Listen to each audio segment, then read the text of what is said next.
Crônicas do Amanhecer, por Feijão Centro Espírita Allan Kardec de Balneário Gaivota, 30 de março de 2021.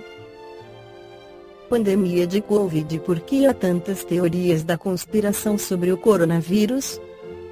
Desde que a pandemia do coronavírus estourou, passaram a ser bem mais proeminentes na mídia as vozes de cientistas explicando como é o novo vírus, as formas complexas como ele interage em nosso corpo e os últimos avanços nas pesquisas em busca de uma vacina e de um tratamento eficazes.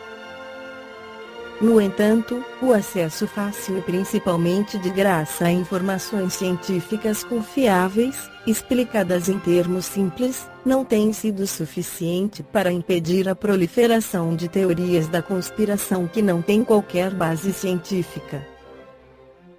As ideias de que o SARS-CoV-2 foi deliberadamente criado em um laboratório pela indústria farmacêutica de olho no lucro com a venda de uma vacina, ou que foi espalhado pelos governos da China ou dos Estados Unidos, ou que é disseminado por meio do sinal 5 gramas, são aceitas por um número significativo de pessoas em todo o mundo, segundo revelou uma pesquisa global feita recentemente. Entre as mais populares está a teoria que questiona a veracidade do número de mortos que, em 2 de novembro, passava de 1,2 milhão de pessoas, segundo dados da Universidade Johns Hopkins. Das cerca de 26 mil pessoas de 25 países que participaram da pesquisa realizada pelo YouGov Cambridge Globalism Project, em parceria com o jornal britânico The Guardian, cerca de 40% em países como México, Grécia, África do Sul e Polônia consideraram que o número de vítimas é muito menor do que o relatado. Esse percentual só foi superado na Nigéria, onde 60% dos participantes consideram esse número um exagero. No entanto, a teoria que tem, de longe, o maior número de seguidores é aquela que sustenta que há um único grupo de pessoas que secretamente controla os eventos e governa o mundo além dos governos nacionais.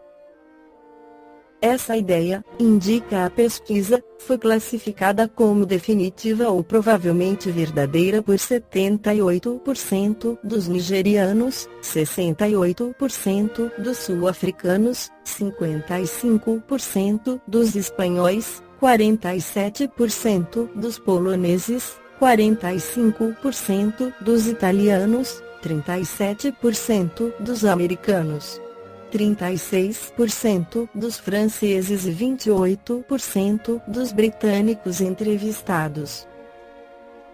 Grupos vulneráveis. Nem todos nós somos igualmente suscetíveis a cair nessas explicações falaciosas da realidade.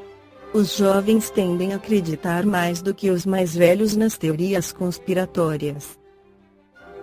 E as pessoas com um nível de educação mais elevado têm menos probabilidade de acreditar nelas, afirmou a BBC Karen Douglas, professora de Psicologia Social na Universidade de Kent, no Reino Unido. O vínculo com a tendência política, por outro lado, é mais complicado.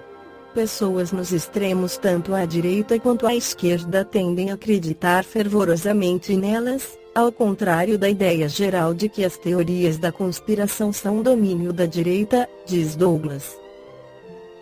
Allan Kardec aborda o assunto na Revista Espírita de julho de 1858, em artigo intitulado Espíritos Impostores, onde analisa uma comunicação de um falso padre Ambrósio. Diz Allan Kardec, um dos escolhos que apresentam as comunicações espíritas é o dos espíritos impostores, que podem induzir em erro quanto à sua identidade e que, escudados em um nome respeitável, tentam passar os mais grosseiros absurdos. Em diversas ocasiões já nos pronunciamos sobre este perigo, que deixa de existir para quem quer que investigue, simultânea e rigorosamente, a forma e o fundo da linguagem dos seres invisíveis com os quais nos comunicamos. Não vamos repetir aqui o que a respeito já dissemos, leia o assunto com atenção, nesta revista, em O Livro dos Espíritos e em nossa instrução prática, e vereis que nada é mais fácil do que se premunir contra semelhantes fraudes, por menor que seja nossa boa vontade. Reproduziremos somente a comparação que se segue, que citamos em outra parte, e suponde que, num quarto vizinho ou em que estais, há várias pessoas que não conheceis, nem podeis ver, mas que ouvis perfeitamente. Por sua conversação não seria fácil reconhecer se são ignorantes ou sábios, gente honesta ou malfeitores, homens sérios ou estouvados, enfim, pessoas educadas ou grosseiras. Tomemos outra comparação, sem sair de nossa humanidade material. Suponhamos que um homem se vos apresente sob o nome de um distinto literato, diante de tal nome o recebeis, de início, com toda a consideração devida ao seu suposto mérito, mas se ele se exprimir como um mariola, reconhecereis logo o engano e o expulsareis, como se faz a um impostor. O mesmo acontece com os espíritos, são reconhecidos por sua linguagem. A dos espíritos superiores é sempre digna em harmonia com a sublimidade de seus pensamentos, jamais uma trivialidade lhes macula a pureza. A grosseria e a baixeza das expressões não pertencem senão aos espíritos inferiores. Todas as qualidades e todas as imperfeições dos espíritos revelam-se por sua linguagem e se pode, com razão, aplicar-lhes o adágio de um célebre escritor: o estilo é o homem. Na atualidade temos que analisar as notícias que nos chegam, pois muitas são falsas ou fake news. Como na doutrina espírita, um princípio básico do jornalismo é que a fonte deve ser inúmeras vezes checada, conferida, antes de a matéria ser publicada, para se ter certeza de sua origem e autenticidade. Hoje se fala tudo sobre qualquer coisa, sem nenhum compromisso com o conteúdo, fatos e pessoas. Interessa mais o furo, ser o primeiro a disseminar a novidade. A pressa em compartilhar, postar, divulgar é impressionante e lamentável. Geraldo Campetti Sobrinho, em artigo para a FEB, questiona: fala-se o que não se deve, espalha-se o que não se poderia. Notícias falsas, informações incompletas, dados manipulados, meias-verdades, polêmicas, tendenciosidades, extremismos, formação de opiniões. O que está por detrás da divulgação de mensagens ou notícias falsas? Enganar, iludir, apenas se divertir. É natural nos questionarmos sobre qual deve ser nossa postura diante das informações possivelmente falsas. Recomendável que o discernimento oriente nossas ações. Assim, oportuno lembrar que, perante as possíveis fake news, devemos ser cautelosos quanto a novidades e notícias bombásticas.